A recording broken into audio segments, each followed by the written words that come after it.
이것은 단순한 또 하나의 하이브리드가 아닙니다. 37mpg의 강력한 터보 하이브리드입니다. 우수한 주행거리와 파워로 당신의 다음 이야기를 발견할 수 있게 해줍니다. 그곳이 어디든지.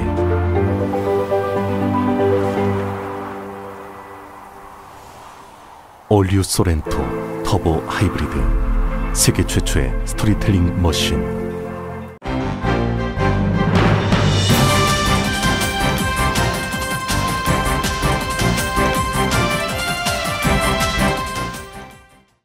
새로운 절반을 시작하는 7월, 라디오 서울이 함께합니다.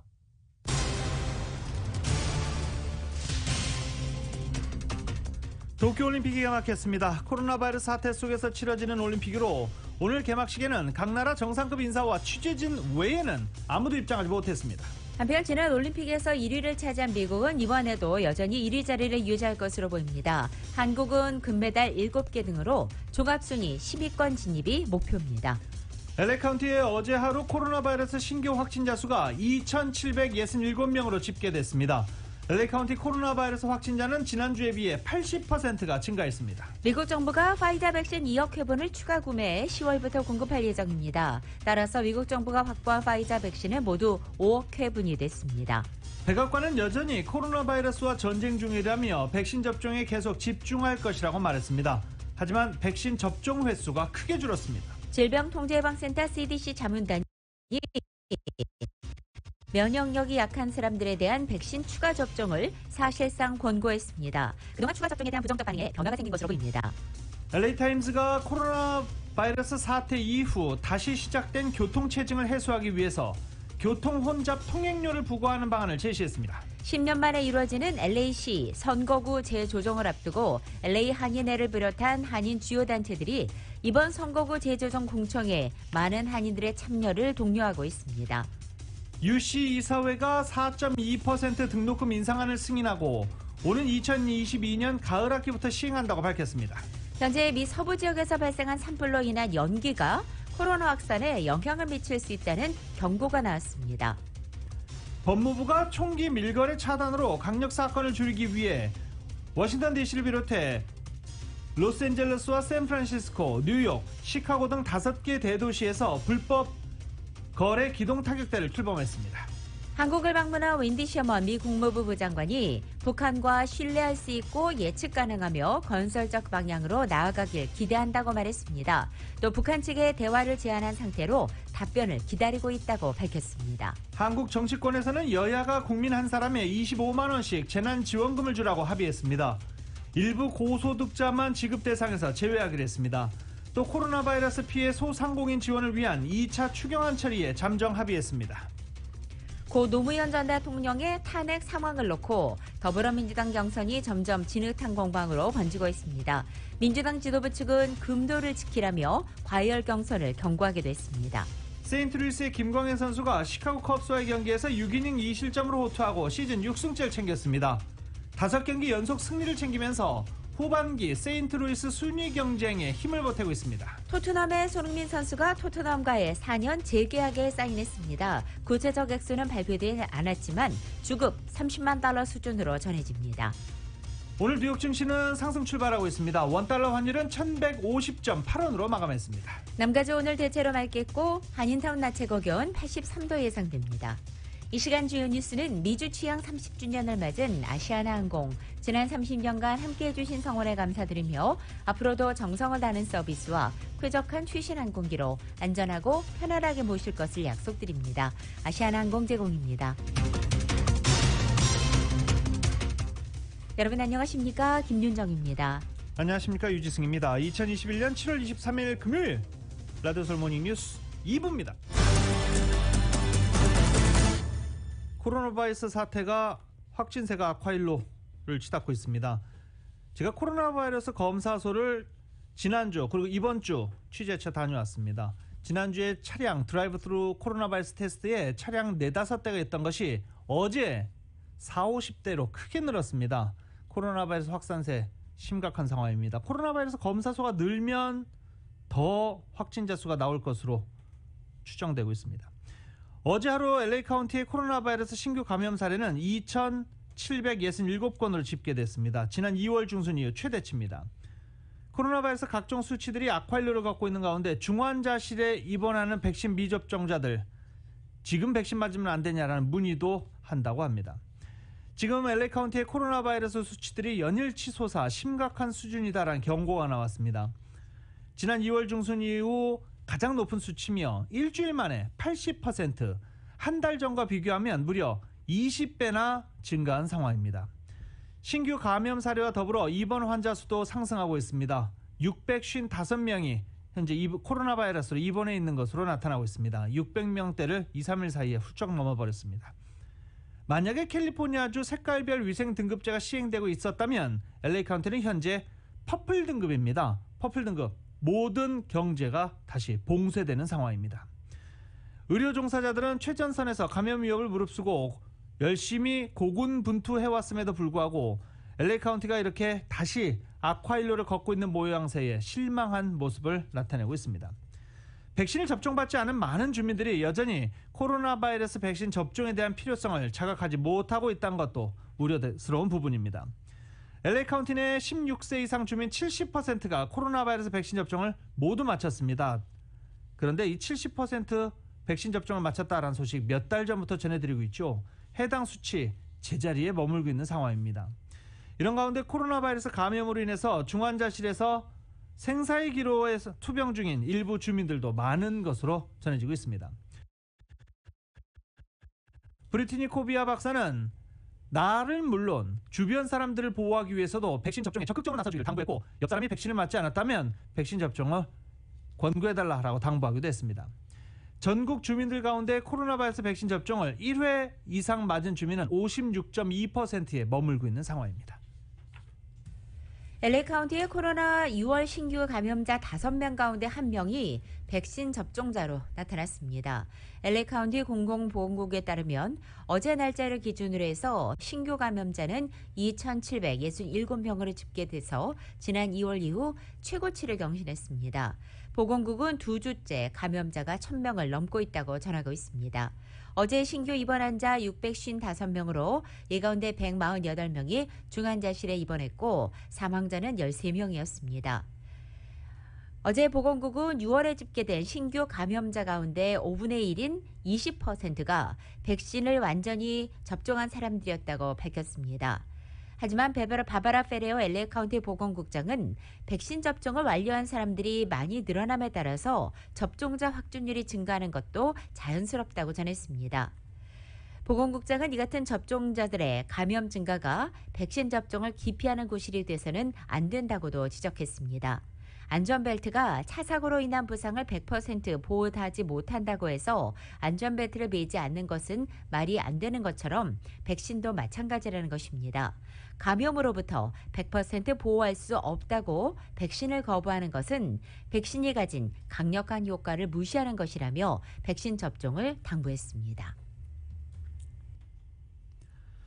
델타 변이 확산에 따른 코로나 바이러스 감염자가 전국에서 재확산되면서 하루 평균 신규 확진자 미 전국에서 4만 명을 넘었습니다.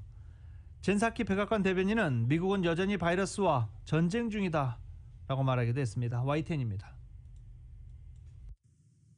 뉴욕타임스는 21일 기준 미국의 최근 일주일간 하루 평균 신규 확진자를 4만 1,000여 명으로 집계했습니다. 이는 2주 전보다 3배 가까이 증가한 수치입니다. 특히 카운티 가운데 인구가 가장 많은 LA 카운티에서는 21일 하루 2,551명이 보고됐습니다. 한 달 전 124명과 비교하면 20배로 급증한 겁니다. 백악관 대변인은 여전히 전쟁 중이라고 밝혔습니다. But we are still at war with the virus. We've never said that would be over. We've always said that we'd be continuing to focus on ensuring we're meeting people where they are and getting them vaccinated, keeping them safe. 하지만 백신 접종은 속도가 점점 떨어지고 있습니다. 질병통제예방센터 CDC는 최근 일주일간 하루 평균 접종 횟수를 51만 6천여 건으로 집계했습니다. 올해 1월 이후 가장 낮은 수준입니다. 이 때문에 백신 접종자는 마스크를 벗어도 좋다고 한 CDC 지침을 개정해야 한다는 목소리까지 나오고 있습니다.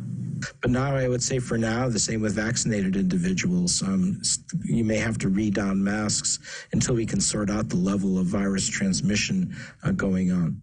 코로나19 확산은 감염자뿐만 아니라 또 다른 변이가 생겨날 위험성을 높일 수 있기 때문입니다. 그런 만큼 독감이 퍼지는 가을철 전에 백신 접종을 어느 정도 끌어올리는 게 관건이지만 백신이 넘쳐나는 미국의 상황도 이렇듯 좋지는 않습니다. 워싱턴에서 YTN 강태욱입니다. 질병통제방센터 CDC 자문단이 면역력이 약한 사람들에 대한 백신의 추가 접종 승인을 사실상 권고했습니다. 전파력과 면역 회피 반응이 큰 델타 변이 감염 사례가 급증하기 때문으로 보이는데 추가 접종에 그동안 선을 걷던 CDC도 입장을 바꿀 가능성이 커진 것으로 보입니다. YTN의 보도입니다. 미국 CDC의 자문기구가 면역력이 약한 사람들에 대한 코로나19 백신 부스터샷 접종을 사실상 권고했다고 미국 언론들이 보도했습니다. 보도에 따르면 공식 권고는 아니지만 당국의 접종 완료자에 대한 부스터샷 여부를 빨리 결정하라고 촉구해 접종을 지지했습니다.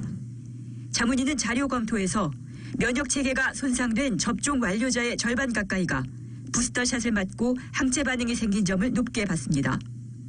접종을 완료한 면역력 저하자의 재감염이 미국 전체 돌파 감염 사례의 44%를 차지한다는 결과도 주목했습니다. 추가 접종에 따른 부작용은 1, 2차 접종 때와 별 차이가 없던 점도 확인했습니다. 면역력이 약한 사람들은 코로나19에 감염되기 쉽고 증세가 악화돼 사망으로 이어질 위험도 큽니다. 이스라엘은 지난 12일부터 장기 이식 환자, 자가 면역 질환자 등 면역력이 약한 사람들을 대상으로 화이자 백신 3차 접종을 진행하고 있습니다. 일찍 화이자 백신을 접종한 사람들의 경우 예방 효과는 42%, 중증 진행을 막는 효과는 60%가 떨어진 데 따른 대책입니다. 영국도 9월부터 부스터샷 시행에 들어갈 예정입니다. We have been considering a booster vaccine, and today we have received interim advice from JCVI to roll it out from September this year onwards. 미 당국은 필요성을 배제하진 않지만 접종률 확대가 우선이라는 입장을 밝혀왔습니다. The threat is now predominantly only to the unvaccinated. 그러나 최근 국내외의 여러 연구 결과와 실제 접종 상황을 반영한 부스터샷 시행, 자문기구의 사실상의 권고까지 나오면서 결국 입장을 바꿔 추가 접종 권고를 내릴 거라는 전망이 나오고 있습니다. 우리 정부도 최근 돌파 감염 사례가 잇따르자 해외 사례와 연구 결과를 지켜본 뒤 어느 백신 접종자부터 부스터샷을 시작할지 별도 계획을 세워 발표한다는 계획입니다. YTN 김정혜입니다. 미국 정부가 파이자 백신 2억 회 접종분을 추가로 구매했습니다. 파이자 발표에 따르면 이번 추가 구매를 포함해 현재까지 파이자 백신 5억 회분을 미국 정부가 구매했다고 밝혔습니다. 파이자 추가 백신은 오는 10월부터 4월까지, 내년 4월까지 백신 공급 물량입니다. 우선 올해 연말까지 1억 1천만 회분을 공급하고 나머지는 내년 4월 30일까지 공급할 예정입니다. 이번 계약에서 변이 바이러스에 대응해 새로운 백신이 승인될 경우 최신 백신을 구매할 수 있는 옵션도 확보한 것으로 전해졌습니다. 미국 3대 교육구 시카고 교육청이 코로나 재확산을 이유로 다음 달 시작되는 신학기에 교내 마스크 착용과 거리 두기를 의무화하기로 결정했습니다. 호세 토레스 임시교육청장을 어제 학부모들에게 보낸 편지를 통해서 새학기에 전면 대면 수업을 진행하는 이 시카고 교육구 소속 학생과 교사, 교직원, 그리고 학교 방문객들은 모두 교내에서 반드시 마스크 또는 얼굴 가리개를 착용해야 한다면서 여기에는 백신 접종 여부와 상관이 없다고 공지했습니다. 또 공중보건전문가들과 미국 소아과학회 등의 의견을 토대로 이 같은 방침을 내렸다면서 음식을 먹거나 마실 때 또 쉬는 시간이나 체육 시간에 바깥 활동을 할 때 마스크를 쓰지 않을 수도 있다고 덧붙였습니다. 또 마스크 의무화를 지속하는 것이 아직까지 백신 접종 대상이 아닌 12세 미만 어린이가 다수인 이 학교 사회를 가급적 안전하게 지켜줄 것이라고 부연하기도 했습니다. 시카고 교육청은 아울러 학생들에게 3피트 거리 두기를 지키도록 할 것이며 점심시간에 학생 전원이 교내 식당으로 가는 대신에 절반은 각 교실에 남아 점심을 먹도록 하는 방법을 이용하겠다고도 말했습니다. 공공장소 마스크 착용 지침 강화를 둘러싸고 논쟁이 다시 불붙고 있습니다.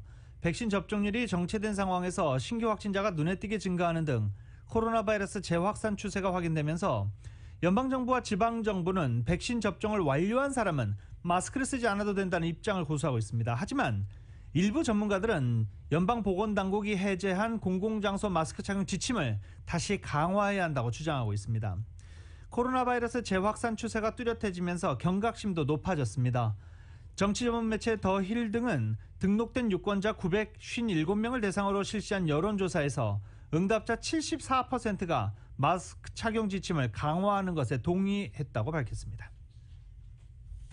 이 코로나 델타 변이가 사상 최강의 전염력을 가진 호흡기 질환 가운데 하나라고 미국의 보건당국이 진단했습니다.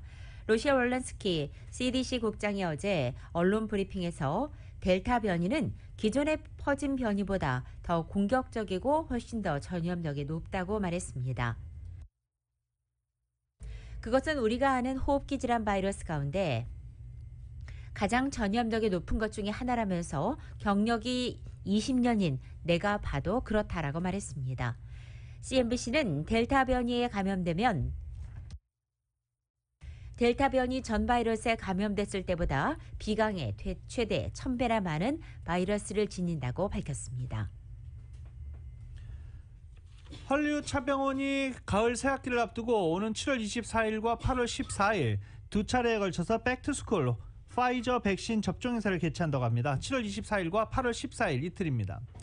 대상은 두 번입니다. 대상은 12세 이상 LA 카운티 주민으로 7월 24일 토요일과 8월 14일 토요일 모두 오전 10시부터 오후 2시까지 1300 놀스 벌먼 애비뉴에 위치한 헐리우드 차병원 주차장에서 열립니다. 7월 24일 토요일, 8월 14일 토요일 모두 오전 10시부터 오후 2시까지입니다. 성인은 사진이 부착된 신분증을 지참하면 되고요. 12세에서 17세 사이의 청소년은 부모나 가디언을 동반해야 합니다. 1차와 2차 접종 모두 받을 수 있으며 myturn.ca.gov로 예약해도 되고 그냥 워크인으로 와서 백신을 맞아도 됩니다. 접종 행사 동안에 라이브 DJ, 런치 제공, 애플 에어팟과 기프트카드, 래플 추첨 이런 행사도 함께한다고 합니다. 라디오 서울 모닝뉴스 2부 미국과 로컬 소식은 많은 것이 바뀌었지만 함께하는 가족이 있어 힘이 납니다. 또 하나의 가족, 오픈뱅크 제공입니다.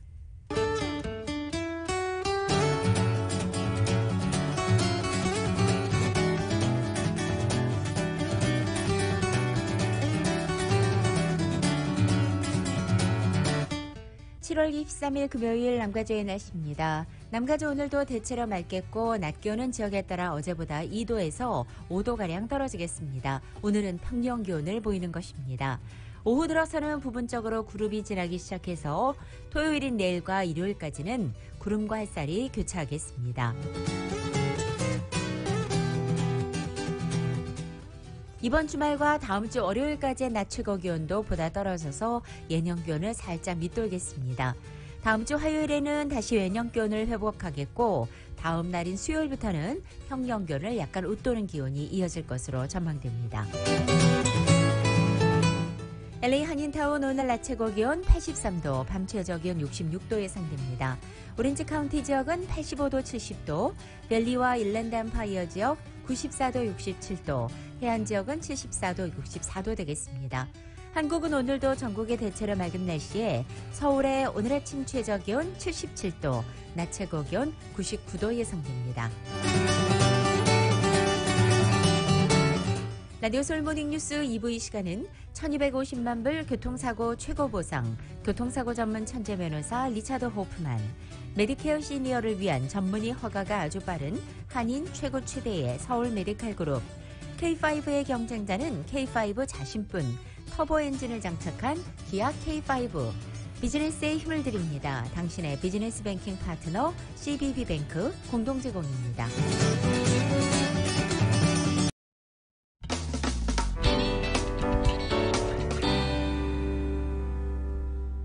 라디오 서울 모닝뉴스 함께하고 계십니다.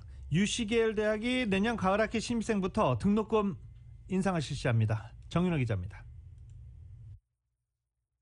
UC평의회가 22일 등록금 인상안을 승인함에 따라 UC계열대학은 내년 가을 학기 신입생들부터 등록금이 인상됩니다. 2017년 이후 첫 등록금 인상으로 유시 평의회는 22일 17대 5로 인상안을 통과시켰습니다. 등록금 인상은 2022-2023학년도 신입생부터 적용되며 4.2%가 인상돼 $534가 오르면서 가주 출신 학생들의 연간 등록금은 $13,000를 웃돌게 됩니다. 1학년 때 한 번 인상된 등록금은 재학 기간 동안에는 변동 없이 그대로 유지됩니다. 이후에 들어오는 신입생들의 경우에도 유사한 인상폭이 적용되며 입학하는 해에 한 번 등록금이 인상된 후 재학 기간 최대 6년까지는 등록금 인상 없이 그대로 유지됩니다. 2022-2023학년도에는 2%의 인플레이션을 보탠 수치가 인상폭이 되며 그 이후에는 인상폭이 소폭 줄어 1.5%에서 적게는 0.5%의 인플레이션을 보탠 수치만큼 인상됩니다. 등록금 인상은 2026-2027학년도까지 적용되며 유시 평의회는 5년 후 다시 논의를 통해 해당 인상안 지침을 재승인하는 절차를 가질 예정입니다. 유시 측은 재정난으로 강의실과 기숙사에 초과 인원 현상이 나타나면서 질 높은 교육이 어려운 상황이라고 이번 인상의 당위성을 강조했습니다. 또 유시 계열 대학 학생 절반 이상이 학자금 보조를 받고 있는데 이들은 학비 인상의 영향을 받지 않는다는 점도 강조했습니다. 하지만 유섬 주지사가 지난 2021-2022 회계년도에 주정부 사상 최고액인 $12억 7천만 달러를 유시에 지원한 점, 코로나 팬데믹으로 경제적인 불확실성에 직면한 시기라는 점 등으로 이번 인상이 시의적절치 않다는 반대 의견이 많았습니다. 대학원 등록금은 인플레이션만 적용됩니다. 라디오 서울뉴스 정현호입니다. 미국 서부 지역 산불이 뿜어내는 연기가 동부 뉴욕까지 퍼진 가운데 이 산불로 인한 연기가 코로나 확산에 영향을 미칠 수 있다는 경고도 나왔습니다. LA 타임즈는 어제 최근의 연구 결과를 인용해 산불 연기가 코로나 감염자를 늘린다며 산불 연기는 우리가 생각한 것보다 더 위험하다고 보도했습니다. 네바다주 사막연구소가 환경전염병학 저널에 발표한 연구 결과에 따르면 산불 연기는 코로나 바이러스의 감염력을 크게 높이는 것으로 나타난 것입니다. 연구진은 대형 산불 3개가 맹위를 떨친 작년 8월 16일부터 10월 10일까지 리노의 한 병원에 입원하는 코로나 환자 36,000명을 조사한 결과 산불 연기의 미세물질 증가가 코로나 환자를 18% 늘린 것과 연관이 있다고 밝힌 것입니다. 연구진은 산불 연기가 인체 면역 반응 변화를 초래했거나 호흡기 세포에 과민 반응을 일으켰을 수 있다고 진단했습니다. 또 코로나 바이러스가 산불 연기 미세물질에 달라붙어서 인체에 더 쉽게 들어갔을 수 있다고 추정하기도 했습니다. 이 산불이 건물이나 자동차, 플라스틱을 함께 태우면서 뿜어내는 화학물질이 코로나로 손상된 인체 호흡기에 더욱 나쁜 영향을 미칠 수 있다는 경고도 제기됐습니다. 캘리포니아 최대 전력회사가 산불 위험을 줄이기 위해서 10년여에 걸쳐 전선 10,000마일을 매설하겠다라고 밝혔습니다. PG&E입니다. 산불 위험이 큰 지역을 중심으로 10년여에 걸쳐 10,000마일의 전선을 땅에 묻겠다라고 밝힌 것입니다. 사업비는 최소 150억 달러에서 최대 300억 달러에 달할 것으로 추정됐습니다. PG&E 전력망은 그동안 서부 지역에서 대형 산불을 초래한 원인 중 하나였는데요. 노후한 전선과 송배전 시설에서 튀는 불꽃이 바짝 마른 나무와 초지로 옮겨 붙으면서 산불을 일으키곤 했었습니다. PG&E는 지난 2018년 최소 85명의 목숨을 앗아간 캠프파이어 참사와 관련해 전력장비 관리 소홀에 따른 과실치사 혐의가 인정돼 배상금을 유족에게 지불하기로 합의한 바도 있습니다. 캘리포니아 고용개발국 EDD가 실업상 수급자에게 주요 내용 숙지를 강조하고 있습니다. 특히 EDD 측은 상담원과의 전화 연결 어려움을 인정하면서 되도록이면 웹사이트를 이용하라고 당부하고 있습니다. 가주 EDD 공보실은 최근 실업수당 수급자가 자주 묻는 말과 주요 내용을 안내했는데 우선 EDD 민원 상담 서비스가 1년 넘도록 비판받은 사실을 인정했습니다. EDD 측은 온라인 시스템 업그레이드 등에 나섰지만 여전히 민원 적체 문제는 해결되지 않고 있기 때문입니다. 또 EDD는 지난 11일부터 다시 시행하고 있는 수급자 대상의 구직활동 의무화도 중요하다고 강조했습니다. 수급자는 2주마다 구직활동을 하고 있다는 사실을 증명해야만 실업수당을 받을 수 있기 때문입니다. 한편 자영업자 같은 고용주는 가주 EDD 구직활동 의무화를 반기고 있습니다. 이들 업주들은 EDD 측이 구직활동 의무화를 한시적으로 면제하자 일하는 대신 실업수당만 바라는 종업원이 는 바 있다고 지적한 것입니다. 코로나 변이 확산으로 공무원들의 사무실 복귀를 둘러싼 연방정부 고민이 깊어지고 있습니다.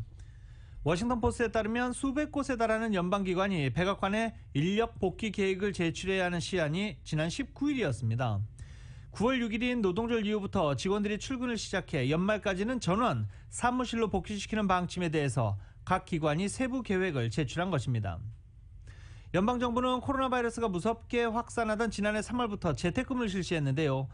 조금씩 사무실에 복귀하기는 했지만 아직 전면적인 복귀는 이뤄지지 않은 상태입니다. 기업들은 사무실 복귀에 따라서 직원들에게 백신 접종 증명을 요구하기도 하지만 바이든 행정부는 그렇게 하지 않기로 한 바 있어서 감염 확산 우려 요인이 되고도 있습니다. 민간에서는 출근 시기를 늦추는 기업도 나오고 있습니다. 이런 상황에서 공무원들은 어떻게 해야 될지 연방정부의 고민이 깊어지고 있습니다. 미국에서 코로나로 인해 사라진 일자리 상당수가 다시 돌아오지 않을 수 있다는 전망이 나왔습니다. 팬데믹 기간 동안 기업들이 자동화나 무인화를 가속시키면서 노동 환경이 변하고 있기 때문입니다. 월스트리트저널은 팬데믹 동안 직원을 해고했던 많은 기업들이 앞으로 더 적은 직원이 필요할 것으로 전망한다고 보도하고 있습니다. 호텔이나 항공, 레스토랑 같은 다양한 업종에서 기업들이 자동화 또는 무인화 기술을 통해 장기적으로 인건비를 절감할 수 있는 방법을 찾고 있기 때문이라는 것입니다. 과거 경제위기 때처럼 전염병으로 경기 불황이 닥치자 기업들은 인건비를 절감하기 위해 자동화 등에 투자를 했고 코로나가 노동 환경을 변화시키는 촉매제로 작용했다는 분석도 나오고 있습니다. 여기에 인건비 상승 압박 역시 서비스업 부문의 기업이 인력 감축에 나선 원인으로 풀이됩니다. 지난해 월 메리엇과 하얏트 호텔의 대주주들은 전염병은 호텔 운영 모델을 재정립할 수 있는 기회라고 말했습니다. 실제로 각 회사들은 지난해 식음료 부서 관리 직원을 30%나 줄인 것으로 알려졌습니다. 원재료 가격 상승 등을 이유로 각종 소비재를 판매하는 대기업들이 소매 가격 인상을 잇따라 선언하고 나서서 하반기 물가 상승에 대한 우려도 커지고 있습니다. 이미 지난달 13년 사이 최대 물가 상승을 기록한 가운데 기업들은 올 하반기는 물론 내년까지 가격 인상 계획을 속속 밝히고 있는 중입니다.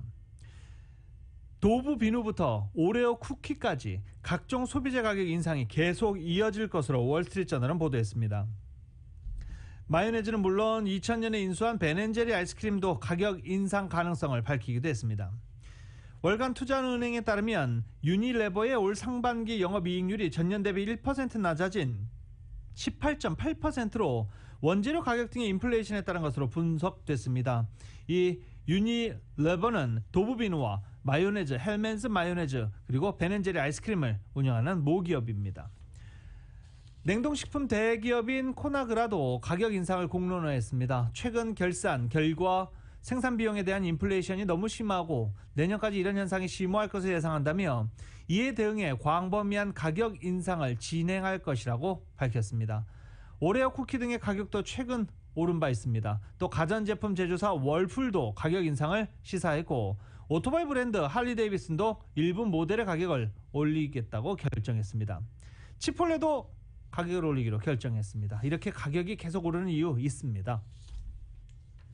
들으신 대로 세계적으로 가격이 모두 오르고 있는 가운데 지난해 하반기부터 시작된 LA와 또 롱비치항의 적체 현상도 좀처럼 해소되지 않고 있어서 LA 한인 수입 판매 업체들이 제품 수급에 애를 먹고 있습니다. 여기에 연일 치솟고 있는 해운 운임으로 인해서 물류비 상승 한계점이 도달하자 한인 수입 판매 업체들도 인상 카드를 만지작거리고 있습니다.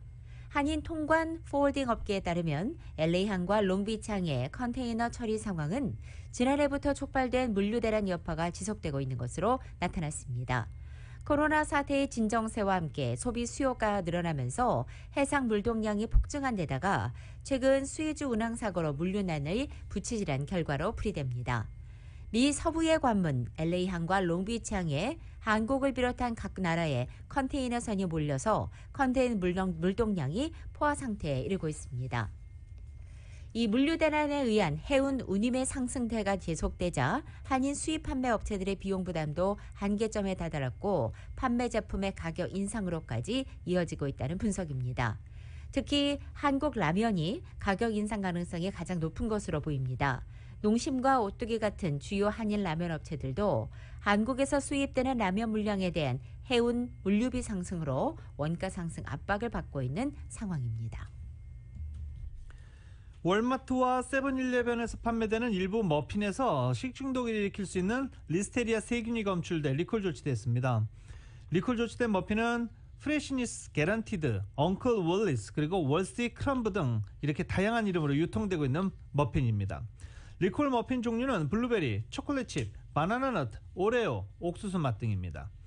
연방식품의약부 FDA는 이번 리콜 조치가 미국에 유통되는 제품에 한해서 적용되며 아직 제품을 섭취하고 이상 증세 보고는 없다라고 밝혔습니다.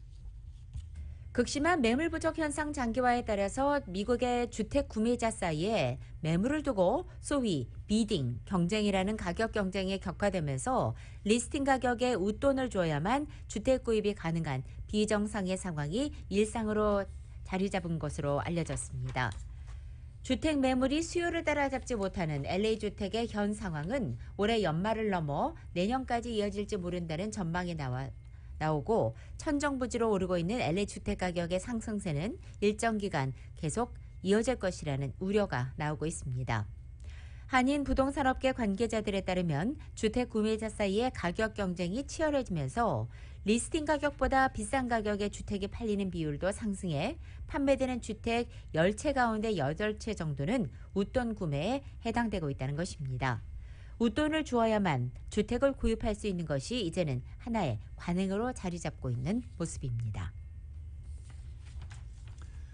오픈뱅크가 올 2분기 순이익과 대출, 예금 모두 성장하면서 좋은 실적을 기록했습니다.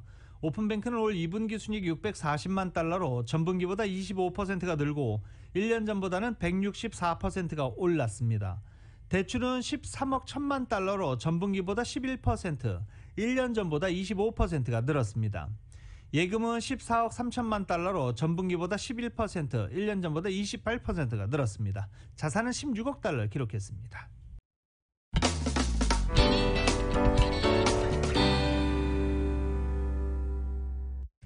(10년) 만에 이뤄지는 LA시 선거구 재조정을 앞두고 LA 한인회와 이 한인 주요 단체들이 선거구 재조정 진행 과정을 널리 알리기 시작했습니다. 또 주민들의 공청회 참여를 독려하는 온라인 사전 공청회도 개최했습니다. 이은 기자가 전해드립니다. 지난해 이뤄진 2020 연방 센서스 인구조사를 토대로 10년 만에 선거구 재조정이 이뤄지는 가운데 한인타운이 포함된 LA시의 선거구 재조정에도 관심이 모아집니다. 선거구 재조정에 앞서 주민들의 의견을 수렴하게 되는 공청회를 열게 되는데 많은 타운 주민들이 선거구 재조정의 중요성이나 이를 위한 공청회의 역할을 제대로 파악하지 못하는 실정입니다. 이에 LA 한인회와 한인타운 청소년회관 KYCC, 한미연합회, 한인타운 노동연대 키와 아시안 아메리칸 어드밴싱 저스티스의 주도로 22일 줌을 통해 선거구 재조정을 위한 사전 커뮤니티 공청회를 진행했습니다. 사전 공청회에서는 LA시 선거구 재조정위원회도 참여해 선거구 재조정과 공청회에 대해 상세히 설명하고 한인 등 타운 주민들의 적극적인 공청회 참여를 독려했습니다. 아시안 아메리칸 어드밴싱 저스티스의 사라 로하니 변호사는 지역사회의 인구수 변화 때문에 10년마다 선거구 재조정이 이뤄지며 선거구 재조정은 선거에도 지대한 영향을 미친다고 설명했습니다. And populations change, so you hear there's an unequal amount of individuals. So now we have to redraw the lines to adjust for those changes and reestablish equal population. LA시 선거구 재조정위원회의 라파엘 곤잘리즈 아울리치 디렉터는 재조정된 선거구는 향후 10년간 유지되고 각종 정책에도 영향을 미치기 때문에 주민들의 참여가 절실하다고 강조했습니다. We are in a place of power. We have voice. And so being able to articulate and engage and be involved, not just on the city level, but on a school board level, on a county level. 제임스 한 LA 한인 회장은 한인타운을 예시로 들며 한인들의 공청회 참여를 독려했습니다. 내 카운슬 디스트릭트로 나눠져 있잖아요. 그 라인이 다시 그려지면 어떤 분들은 이 한인타운은 카운슬 디스트릭트 하나에 담겨져 있어야 된다. 또 어떤 분들은 지금 네 군데 있는 것도 괜찮다. 그래서 의견이 있으시면 그 의견을 오늘 좀 내주셨으면 좋겠고요. 한인타운 청소년회관 스티브 강 대외협력 디렉터입니다. 지금 다양한 그 바운더리 지금 대화가 이루어지고 있어요. 한인 커뮤니티 분들께서도 잘 아셔야 될 부분이 그 지역을 우리가 한인타운으로 불리면 그 지역 그 네이버후드 안에 살고 있는 기존에 있는 커뮤니티가 따로 또 있거든요. 그래서 지난 1일 존리 시의원이 관할인 LA시 12지구를 시작으로 LA시 15개의 지역구에서 순차적으로 선거구 재조정을 위한 공청회가 진행됩니다. 한인타운이 포함된 LA시 13지구와 10지구, 1지구, 4지구는 이달 말부터 다음 달까지 차례로 공청회가 예정되어 있습니다. 13지구는 오는 29일 오후 6시, 4지구는 오는 8월 4일 오후 6시, 1지구는 오는 8월 14일 오전 10시, 그리고 10지구는 오는 8월 28일 오전 10시에 공청회를 개최합니다. 공청회에 참여하고자 하는 주민들은 LA시 웹사이트 laccrc2021.org에 접속해 미팅 섹션으로 이동해 퍼블릭 히어링을 클릭 후 RSVP를 할 수 있습니다. 라디오 서울 뉴스 이은입니다. 케빈 뉴섬 주지사 리콜 여부를 둘러싸고 유권자들의 찬반 여론이 팽팽한 것으로 나타났습니다. 에머슨 컬리지 여론조사 결과 캘리포니아 유권자 중 48%가 주지사 리콜에 반대했지만 43%는 리콜해야 한다라고 답했습니다. 응답자 9%는 아직 마음을 정하지 않았다라고 답했습니다. 여론조사는 등록 유권자 1000명을 대상으로 이뤄졌습니다. 한편 케빈 뉴섬 캘리포니아 주지사 리콜 선거에 도전하고 있는 공화당 후보 5명의 토론회가 열립니다. 다음 달인 8월 4일 리처드 닉슨 대통령 도서관에서 열리게 되는 것입니다. 당일 오후 6시부터 7시 30분까지 모두 90분 동안 진행되는 이날 토론회에는 케빈 폴코너 전 샌디에고 시장과 라디오 톡쇼 진행자 레리 엘더, 그리고 사업가 출신의 잔 콕스, 케빈 카일리, 캘리포니아주 하원의원, 더그호스 연방 하원의원이 참석할 예정입니다.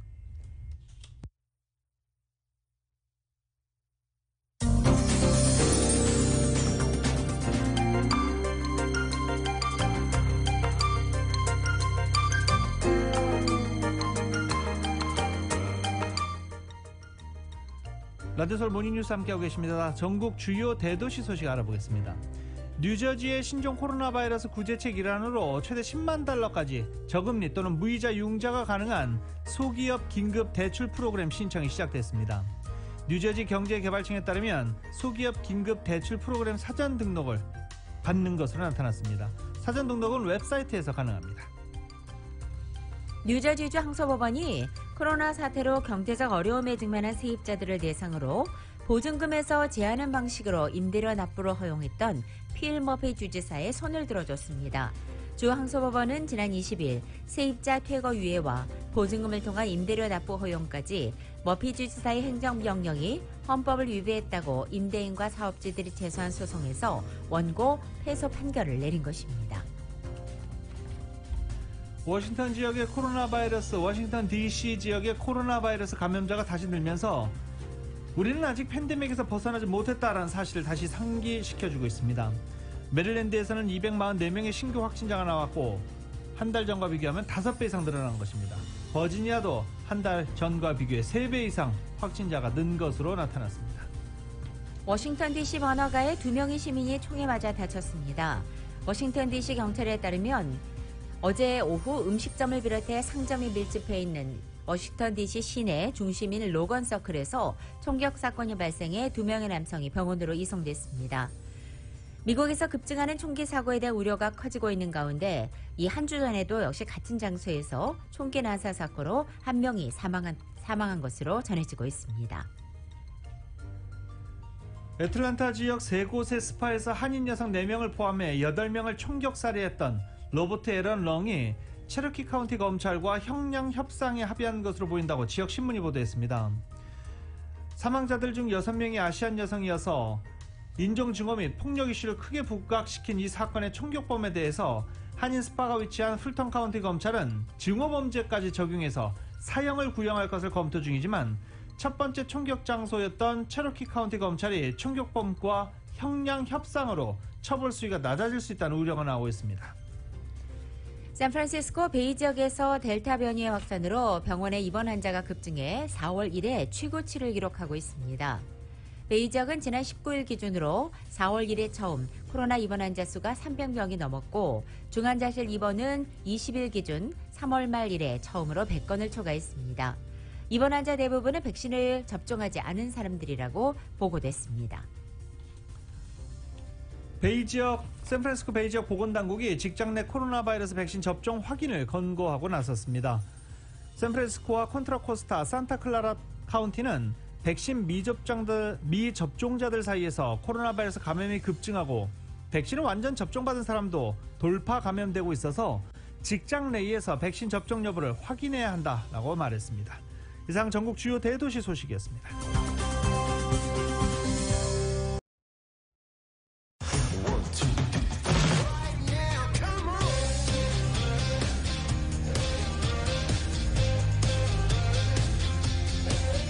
라디오 솔모닝 뉴스 2부 스포츠 소식은 전문가가 추천하는 이민법과 가정법 전문 재인정 종합법률사무소 제공입니다. 스포츠 소식입니다. 올림픽 개막했는데 올림픽 소식 전해드리기 전에 김광현 선수 소식 먼저 전해드리고 올림픽 소식으로 넘어가겠습니다. 어제가 김광현 선수 33번째 생일이었습니다. 어제 33번째 생일을 맞아서 김광현 선수가 시카고 컵스와의 홈 경기에서 6이닝 2안타 2실점 3진 7개를 기록했고 팀이 3대2로 승리를 거두면서 6승째를 기록했습니다. 최근 5경기 파죽의 5연승입니다. 최근 4경기 연속 퀄리티 스타트를 기록한 김광현 선수는 3대2로 앞선 상황에서 6회를 마치고 교체됐지만 불펜 투수들이 추가 이닝을 무실점으로 막아 세인트루이스가 3대2로 승리했습니다. 김광현 선수는 켄리 젠슨이 없는 걸 다행으로 생각해야 됩니다. 이로써 최근 5연패 뒤에 5연승을 거둔 김광현 선수는 시즌 6승 5패째입니다. 7월 들어서 4경기에서 모두 승리하면서 25이닝 동안 2실점으로 평균 자책점 0.72, 7월 한 달간만 기록입니다. 강력한 7월의 투수 후보 자리를 지켰습니다. 앞으로 한 번 정도 7월의 경기 선발 등판을 하겠죠? 그러면 또 무실점 경기를 펼치게 되면 7월의 선수 거의 확실시됩니다. 김광현 선수는 4회 말 제이크 메리스닉에게 2타점 2루타를 맞아서 최근 이어졌던 연속 이닝 무실점 기록이 24이닝에서 중단되기도 했습니다. 이 코로나 사태 속에 첫 올림픽이라는 딱지가 붙은 2021 도쿄 하계올림픽이 혼돈 속에 현지 시간으로 23일 오후 8시, 이곳 LA 시간으로는 오늘 새벽 일본 도쿄 올림픽 스타디움에서 17일간 열전에 문을 열었습니다. 코로나라는 전례 없는 역병으로 인해 이 대회는 2020년에 열기로 한 일정을 1년 뒤로 미뤄 오늘 개막한 것입니다. 하지만 개막 당일까지도 일본 국민에게 사랑을 받지 못한 대회로 남게 됐습니다. 개막식이 열릴 올림픽 스타디움에는 이번 대회 무관중 정책에 따라 각 나라의 정상급 인사와 내외빈, 취재진 등 950명만 입장했습니다. 6만 5천 명을 수용하는 올림픽 스타디움의 객석은 텅 비었고 경기장 바깥은 올림픽을 반대하는 사람들로 인산인해를 이뤘다는 소식입니다. 세계 테니스 랭킹 2위 오사카 나오미가 2020 도쿄올림픽 성화봉송 최종 주자로 나왔습니다. 오사카가 도쿄올림픽 개회식의 성화봉송 주자로 선정이 된 것만 알려졌는데 결국 많은 사람들의 추측대로 마지막 성화에 불을 붙인 사람은 오사카 나오미였습니다. 오사카 나오미는 2018년과 2020년 US 오픈, 2019년과 올해 호주 오픈 등 메이저 대회 단식에서 4차례 우승을 거둔 테니스 스타 중에 한 명입니다. 2019년 호주 오픈을 제패하면서 세계 랭킹 1위에 올랐는데 아시아 국적 선수로는 최초로 남녀 테니스 단식 세계 1위를 기록한 인물이 되기도 했었습니다. 이정은 선수가 LPGA 투어 시즌 4번째 메이저 대회인 이 아문디 에비앙 챔피언십 2라운드에서 10언더파 61타의 맹타를 휘둘렀습니다. 이정은은 어제 프랑스 에비앙 레뱅의 에비앙 리조트 골프클럽에서 열린 대회 2라운드에서 보기는 하나도 없이 버디 10개나 잡아냈습니다. 61타는 2014년도 김효주가 이 대회 1라운드에 세운 LPGA 투어 메이저 대회 18홀 최소타와 타이 기록입니다. 이정은은 2019년 US 여자 오픈 우승 이후 2년 만에 LPGA 투어 통산 두 번째 우승을 메이저 대회에서 바라보게 된 것입니다. 속보 하나 전해드리고 뉴스 마치겠습니다. 클리블랜드 인디언즈, 이 인디언즈 때문에 항상 말이 많았죠. 클리블랜드 인디언즈가 결국 이름을 바꿨는데 클리블랜드 가디언즈로 바꿨습니다.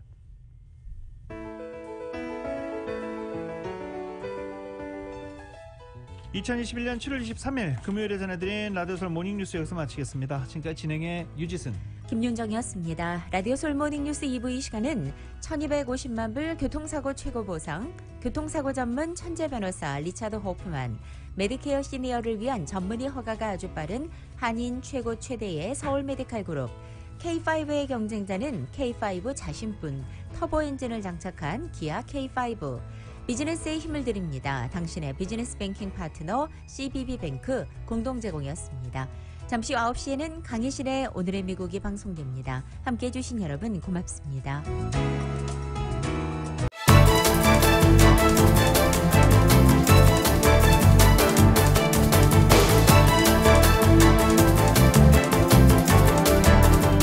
윌셔 센터 카이로프랙틱을 알고부터 생활에 자신감이 생겼습니다. 엑스레이와 초음파 등 정밀 검사 후 치료를 하니까 정말 믿을 수 있어요. 카이로프랙틱은 지압이나 물리치료와 다릅니다.